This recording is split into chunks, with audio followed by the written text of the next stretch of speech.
घूमते घूमते एक आदमी जंगली लोगों के बीच फंस जाता है। जंगली लोगों से बचने के लिए उसे एक गेम खेलना होगा। उसके सामने 5 ग्लासेस हैं। जंगली लोग पहले ग्लास के नीचे एक पत्थर रख देते हैं। अब वो इन्हें घुमाएंगे। उसे बताना है कि पत्थर यानी रॉक कौन से ग्लास के नीचे रखा है। आप भी ध्यान से देखिए।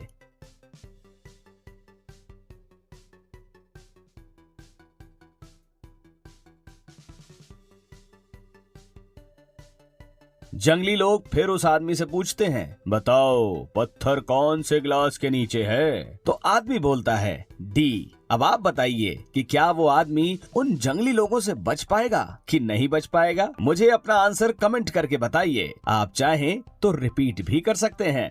इस वीडियो में टोटल 15 पहेलियां हैं, तो आप जितनी पहेलियों का सही जवाब दे पाओगे आपके उतने पॉइंट्स होंगे। अगर 5 पहेलियों का सही जवाब दोगे तो आपके होंगे 5 पॉइंट्स। वीडियो के एंड में कमेंट करके बताइएगा अपने पॉइंट्स। देखते हैं किसके ज्यादा पॉइंट्स होते हैं। और हाँ, इस वीडियो के एंड में जो पहेली है वहाँ काफी लोग फंसते हैं, इसलिए उसे जरूर देखिएगा। आपको एक तांत्रिक किडनैप करके एक जादुई घर में कैद कर देता है। हालांकि आप सामने दिख रहे 4 दरवाजे में से किसी एक दरवाजे से बाहर निकल सकते हैं। पहले दरवाजे के पीछे बहुत ज्यादा ठंड है। अगर आप इस दरवाजे से जाएंगे तो आप कुछ ही सेकंड्स में बर्फ बन जाएंगे। दूसरे दरवाजे के पीछे सूरज इतना तेज है कि वहाँ से गुजर रही कोई भी चीज तुरंत राख में बदल जाएगी। तीसरे दरवाजे के पीछे एक नदी है जिसमें भूखे एलिगेटर्स और क्रोकोडाइल्स यानी मगरमच्छ भरे पड़े हैं। चौथे और आखिरी दरवाजे के पीछे जहरीली गैस है जिसमें आपका दम घुट जाएगा। क्या कोई तरीका है जिससे आप तांत्रिक के कैद से आजाद हो पाएंगे? आपके पास 10 सेकंड्स होंगे पता लगाने के लिए।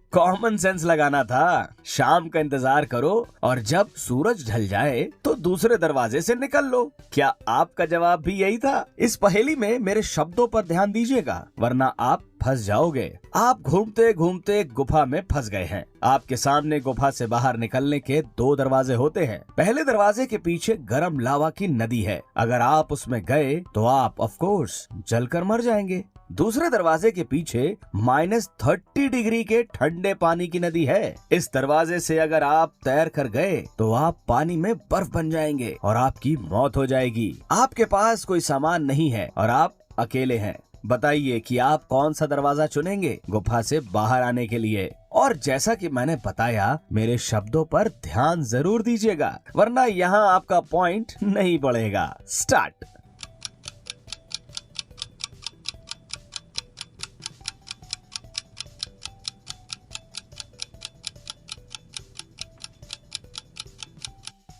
चलिए आंसर देखते हैं। नदी का पानी -30 डिग्री सेल्सियस है, तो नदी तो जम चुकी होगी। आप उस पर आराम से चलकर गुफा से बाहर निकल सकते हैं। सिंह साहब की डेथ हो जाती है। इन्वेस्टिगेशन के लिए पुलिस को बुलाते हैं। पुलिस आती है और घर के चारों सदस्यों से पूछताछ करती है। सिंह साहब की वाइफ बोलती है, मैं तो रूम साफ कर रही थी, मुझे कुछ भी नहीं पता है। उसका बेटा बोलता है, मेरे तो हाथ फ्रैक्चर है, मैं दिन भर बेड पर सोया हुआ था। गार्डनर बोलता है, मैं तो लंच कर रहा था साहब। और कुक बोलता है, मैं तो बाजार सब्जी लेने गया था, मुझे रात का खाना जो तैयार करना था। इन सब का इंटरव्यू लेने के बाद भी पुलिस को कोई सुराग नहीं मिलता है। ऑफिसर अगले दिन वापस आता है चारों से कुछ और पूछताछ करने के लिए, और इस बार वो समझ जाता है कि सिंह साहब का खूनी कौन है। पर कैसे? पुलिस को इस बार ऐसा कौन सा सुराग मिला? आपके पास 10 सेकंड्स होंगे पता लगाने के लिए। आप चाहें तो वीडियो थोड़ा पीछे करके देख सकते हैं।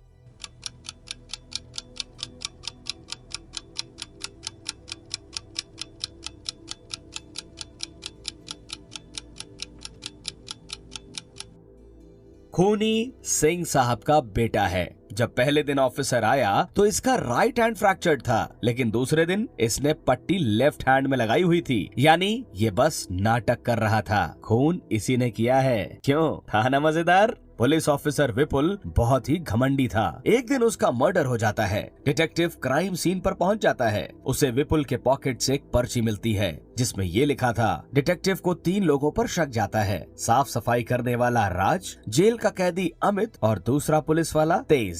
साफ सफाई वाला बताता है, मैं तो सफाई कर रहा था। इंस्पेक्टर विपुल मुझे हमेशा डांटते रहते थे, फिर भी मैंने कुछ नहीं किया है। जेल का कैदी बताता है, सबको जेल में डाल देता था, लेकिन मैंने मर्डर नहीं किया है। दूसरा ऑफिसर तेज कहता है, मैं तो चाय पीने बाहर गया था, मुझे कोई आइडिया नहीं है। डिटेक्टिव विपुल के पॉकेट से मिली पर्ची को वापस से देखता है और समझ जाता है कि खूनी कौन है। क्या आप बता सकते हैं खूनी कौन है?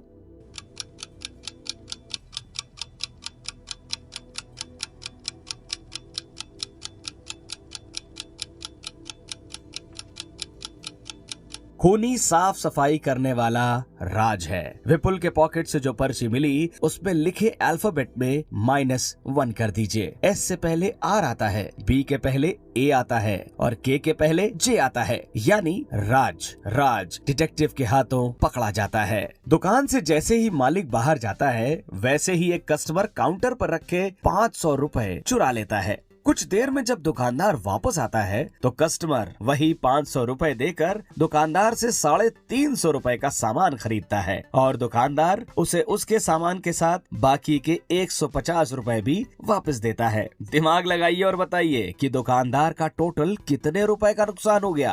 आंसर देखने से पहले अपने आंसर कमेंट करके बताइए।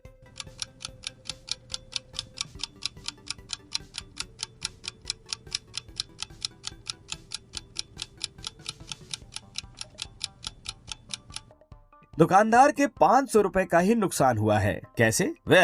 कस्टमर ने 500 रुपए चुराए पर उसने 500 दुकानदार को वापस भी कर दिए, यानी टोटल नुकसान 500 रुपए का ही हुआ। 350 का सामान और 150 रुपए कैश। आपका यहाँ पॉइंट बढ़ा या कंफ्यूज हो गए? यहाँ एक आदमी को रास्ते में एक वॉलेट पड़ा मिलता है। उस वॉलेट पर एस लिखा होता है। वो आदमी उसी जगह पर एक नोट छोड़ देता है, ये लिख के कि जिसका भी ये वॉलेट है वो सेक्टर 8 में रोहित के घर आ जाए। अगले दिन उसके घर 4 लोग आते हैं और चारों कहते हैं कि वो पर्स उनका है। रोहित असली ओनर को पहचानने के लिए उनसे कुछ सवाल पूछता है।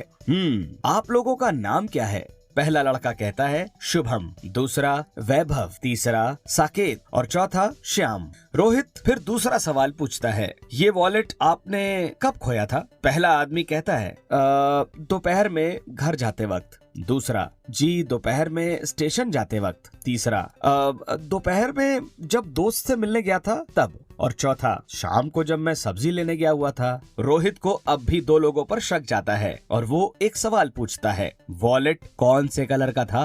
पहला आदमी कहता है ग्रीन, दूसरा ब्राउन, तीसरा ब्राउन और चौथा भी ब्राउन ही कहता है। रोहित को अब समझ में आ जाता है कि बैग किसका है। क्या आप समझ पाए? आंसर देखने के पहले अपने आंसर कमेंट करके बताइए।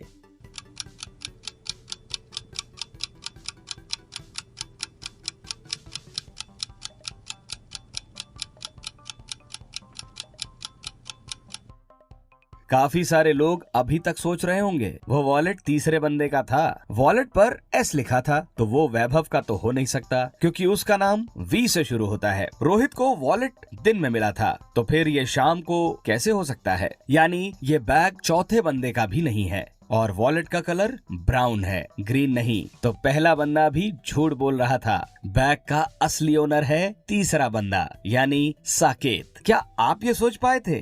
पुलिस एक डाकू का पीछा कर रही थी, लेकिन तभी अचानक से पुलिस की कार और डाकू की कार रेतीले टीलों में यानी सैंड हिल्स में फंस जाती है। डाकू कार से निकलता है और सामने वाले गांव की तरफ भागता है और गायब हो जाता है। जब तक पुलिस वहां पहुंचकर देखती है तो उन्हें समझ नहीं आता कि डाकू कौन से घर में जाकर छुप गया है। क्या आप ध्यान से देखकर बता सकते हैं कि डाकू कौन से घर में छुपा होगा? आंसर देखने से पहले अपने आंसर कमेंट करके बताइए।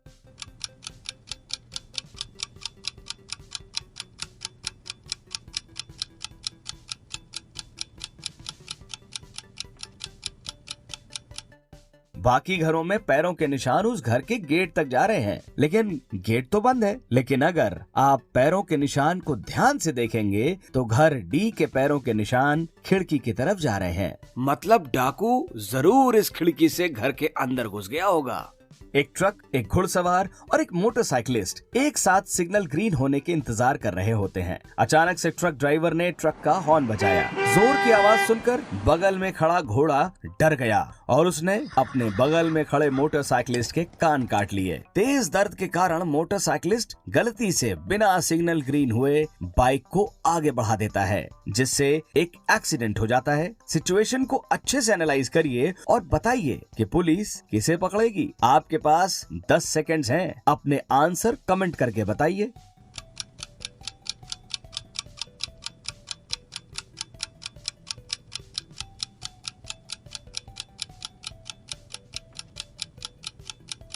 अगर आपने मोटरसाइकिलिस्ट सोचा तो आपका यहाँ 1 पॉइंट बढ़ेगा। मोटरसाइकिलिस्ट गिरफ्तार होगा क्योंकि ट्रक तो सिग्नल पर हॉर्न बजाएगी ही। घोड़े को पुलिस गिरफ्तार कर नहीं सकती, लेकिन मोटरसाइकिल वाले ने हेलमेट पहना होता तो उसका कान भी सही सलामत होता और एक्सीडेंट भी ना होता। था ना मजेदार। एक लेडी अपने स्कूटर पर बहुत लोगों को लिफ्ट दिया करती थी।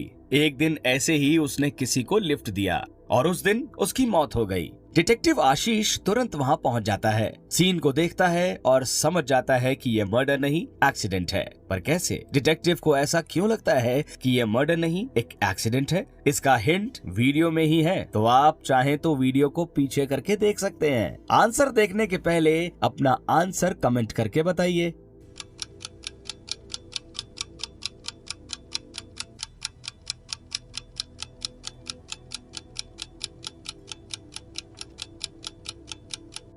रिडल सॉल्व कर पाए या अभी भी सोच ही रहे हो? अगर आप ध्यान से देखेंगे तो लड़की का दुपट्टा हमेशा हवा में लटकता रहता था। एक बार वो बाइक के चक्के में फंस गया और गर्दन टूटने की वजह से लड़की की मौत हो गई। अभी आगे वीडियो और भी गजब के रिडल्स बाकी हैं, पर उससे पहले अगर वीडियो को लाइक करना भूल गए तो लाइक चेक कर लो, क्योंकि लाइक करना जरूरी है यार। राहुल बैंक से पैसा निकालकर घर जा रहा था, तभी पीछे से किसी ने उसको धक्का दिया और उसका सूटकेस छीन लिया। चोर सूटकेस को लेकर बैंक के अंदर चला गया। मुंह के बल गिरने की वजह से राहुल चोर का चेहरा नहीं देख पाया, लेकिन उसने चोर को बैंक के अंदर जाते हुए देख लिया था। वो तुरंत बैंक के अंदर गया और चोर को ढूंढने लगा। पैसों से भरा सूटकेस उसे 2 औरतों के बीच में दिखा। क्या आप ये बता सकते हैं कि इन दोनों में से चोर कौन है? आपके पास है 10 सेकेंड्स, अपना आंसर कमेंट करके बताइए।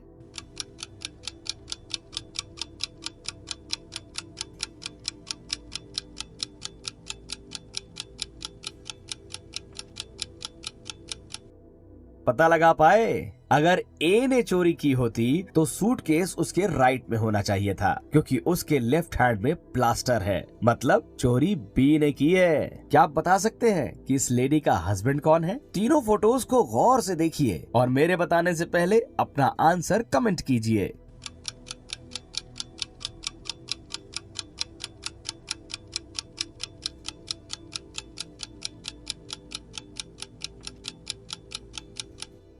अगर आप ध्यान से देखेंगे तो लड़की के हाथ में जो ब्रेसलेट है वैसे सेम डिजाइन का नेकलेस इस आदमी ने पहन रखा है, तो यही है इस लेडी का हस्बैंड। सौम्या पुलिस स्टेशन जाकर अपने बेशकीमती नेकलेस की चोरी की कंप्लेंट दर्ज करवाती है। सौम्या काफी गुस्से में थी। पुलिस जब उसके घर पर आई तो उन्हें चोर के अंदर घुसने का कोई सबूत नहीं मिला। न कोई ताला टूटा था और न कोई गेट टूटा हुआ था, सिर्फ एक खिड़की का कांच टूटा था। रूम का सारा सामान पूरी तरह बिखरा पड़ा था और जमीन पर पैरों के निशान भी थे। अगले दिन सौम्या को पुलिस गिरफ्तार कर लेती है, फ्रॉड यानी झूठे केस को फाइल करने के इल्जाम में। पर क्यों? पुलिस ने ऐसा क्या देख लिया? रिडल को फिर से देखिए और आंसर बताने के पहले अपना आंसर कमेंट करके बताइए। स्टार्ट।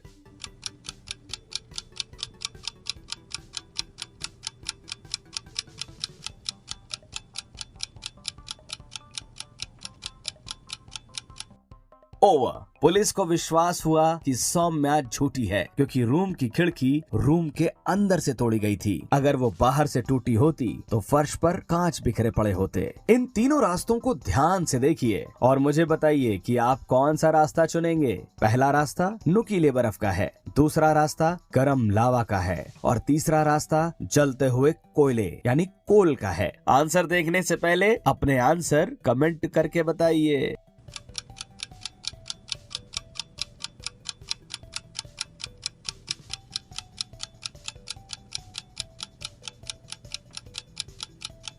यहाँ काफी लोगों का पॉइंट बढ़ा होगा क्योंकि ये इजी था शायद। नुकीले बर्फ से जा नहीं सकते, गरम लावा से भी नहीं जा सकते, नहीं तो पैर जल जाएंगे। यानी सही आंसर होगा गरम कोयला। पैर को पानी से गीला करके कोयले पर चलेंगे तो पानी भाप बन जाएगा और भाप आपके पैर को कोयले के बीच में कुछ देर के लिए इंसुलेटिंग लेयर बना देगा, यानी आपका पैर नहीं जलेगा। ओके, तो ये है आखिरी रिडल और इसका जवाब मैं अभी बताऊंगा भी नहीं। हाँ, तो ये काफी आसान लेकिन फिर भी काफी सारे लोग यहाँ फंसते हैं। इसका जवाब आप बताओ नीचे कमेंट में। देखते हैं। रिडल ये है कि पहाड़ के किनारे से आपके मम्मी और पापा दोनों गिर रहे हैं और आप पहाड़ के ऊपर हैं। ऐसी सिचुएशन में आप क्या करेंगे? सोच समझ के आंसर देना। देखते हैं किसका जवाब कितना इंटरेस्टिंग होता है। वीडियो को लाइक नहीं किया तो वीडियो को लाइक कर देना और वीडियो में कितने पॉइंट्स हुए कमेंट में बताना और रिडल्स के लिए यहाँ क्लिक करना।